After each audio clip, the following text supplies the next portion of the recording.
From the book of the prophet Isaiah. Thus says the Lord, just as the rain comes down from heaven and waters all that it touches, so shall my word. It will do the will, the intention for which it came. Greetings, everyone. I must say at the outset that grocery shopping is not a great talent of mine. It's really not even one of my favorite things to do, and yet we all need to do it. A few weeks ago, I had to go out and get some grocery shopping done, and so I did what we all do. I went to the grocery store, grabbed a cart, tried to quickly go through the store, got what I needed, and then went down front to where all of the cashiers are. I put my stuff on the belt and waited my turn. There was a gentleman in front of me.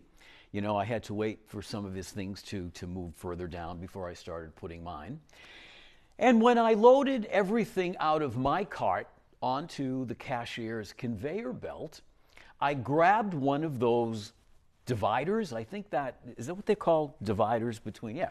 I grabbed one of the dividers and put it on the conveyor belt, and there was a lady behind me. I turned to the lady and I just said, kindness counts. She thanked me. She smiled at me. And then she said, thank you for doing that, unlike the gentleman in front of you who didn't do it for you. Whoa, I said to myself. She noticed. The gentleman in front of me, perhaps he was just being thoughtless, as in without thought. You know, I'm sure he was a good guy. But he didn't place the divider. It was not part of his thinking, that little bit of kindness that we're all invited to share with one another. And the lady noticed. You know, my mother used to tell me when I was 10 years old, be good because people notice. I think my mother was right. She noticed a little act of kindness, and she noticed what she perceived to be a little lack of kindness. I will still say the poor gentleman was just not thinking. The readings this day that are most definitely about prayer and the power of prayer are also an invitation to you and to me every day, but especially during this Lenten season, to take the time to notice, to look, to not be thoughtless when it comes to the presence of God in our lives. That first reading from Isaiah. Anyone who is interested in prayer has to realize and appreciate the power of God's presence that can be found in that first reading. Thus says the Lord, just as the heavens rain down and snow rains down from heaven and don't return until they do the job, so it is with every word that comes from my mouth. My friends, if we were to translate the mindset of Isaiah, we would have to realize that what he was reminding us of was to be mindful. To be mindful, to not act as if without thought when we live our everyday lives, whether we're at prayer or even grocery shopping. Our God is there, constantly raining down his power, his grace, his presence on all of us. And all he asks us to do in return is to live that intentioned kind of life that will invite us to know that he is always there, waiting, listening, hoping that we will open our hearts to his presence in a new way on any particular day. The gospel. We backed up a little. We would have heard that the disciples wanted Jesus to teach them to pray, like many great teachers teach their disciples to pray.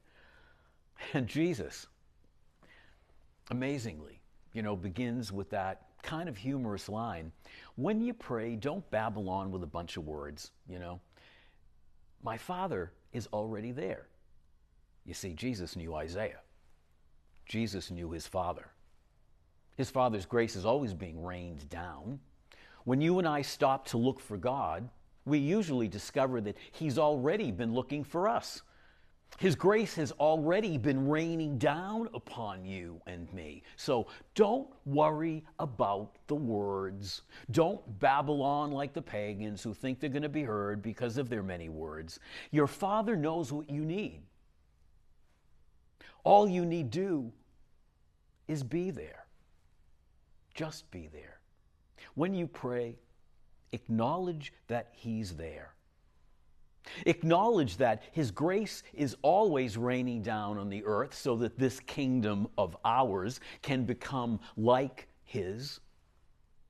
He's always there to give us what we need in the moment. That's a very interesting line.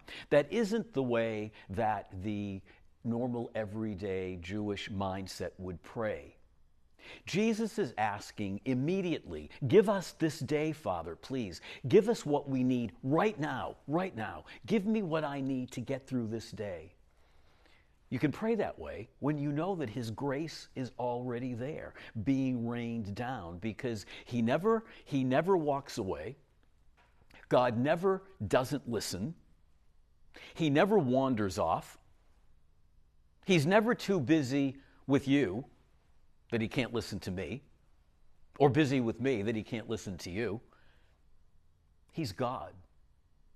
Our Father is a God who listens and loves constantly, and he asks us to live never thoughtlessly about his presence.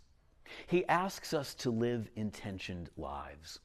My friends, the whole discipline of Lent invites us to look at our disciplined life, to make time for the prayer that will remind us of his presence, so that we live with a willingness to deny ourselves a bit, so that we in turn can be like him and reach out. If you had a chance to look at Mass yesterday or celebrate Mass in your church yesterday, you heard that great closing scene of Matthew's Gospel. I was hungry and you fed me. That's how you and I are invited to live intentioned lives.